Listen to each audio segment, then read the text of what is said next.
અલા તમારે ગુજરાતી થાળી અને એ પણ ઘર જેવી અને ઘરમાં બેસીને ખાતા હોય એવું ફીલ કરીને ખાવી હોય તો પહોંચી જજો બ્રહ્માની ડાઇનિંગ હોલમાં। મિત્રો આ બ્રહ્માની ડાઇનિંગ હોલની વાત કરીએ તો અહીંયા આગળ ચોખ્ખાઈ તમને એક નંબર જોવા મળશે, સાથે સાથે અહીંનો સ્ટાફ તમને દિલ ખુશ કરી નાખશે અને અહીંનું મેનુ તો એક નંબર છે। અને સાથે સાથે વાત કરીએ ને તો અહીંયા બેઠક સુવિધાની તો કંઈ અલગ જ મજા છે।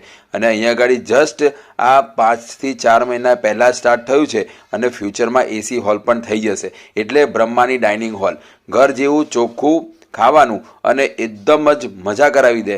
એટલે તમારે પહોંચી જવાનું બ્રહ્માની ડાઇનિંગ હોલમાં। અહીંયા આગળ તમને મેનુની વાત કરીએ તો તમને આગળ બતાવી દઈશું એ જ પ્રમાણે અહીંયા આગળ 2 શાક, 2 દાળ અને પાપડ, છાશ અને રોટલી એ પણ ઘીમાં લબાલબ તમને મળશે। અહીંયા આગળ તમે મેનુ જોઈ શકો, પ્લસ 100 રૂપિયા અને પાર્સલના 110 રૂપિયા।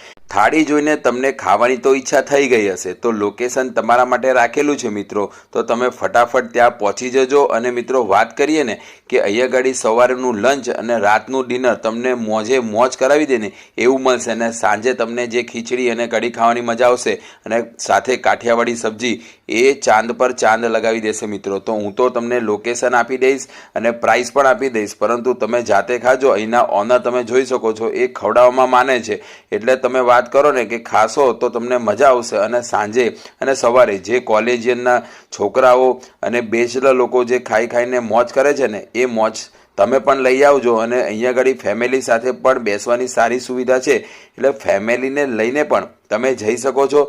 તો હું તો કહું છું ફટાફટ પહોંચો। વાઘોડિયા એરિયામાં રહેતા હોય તો પહેલાં જાઓ અને મોજ કરો અને કમેન્ટમાં જણાવી દેજો કેવું લાગ્યું।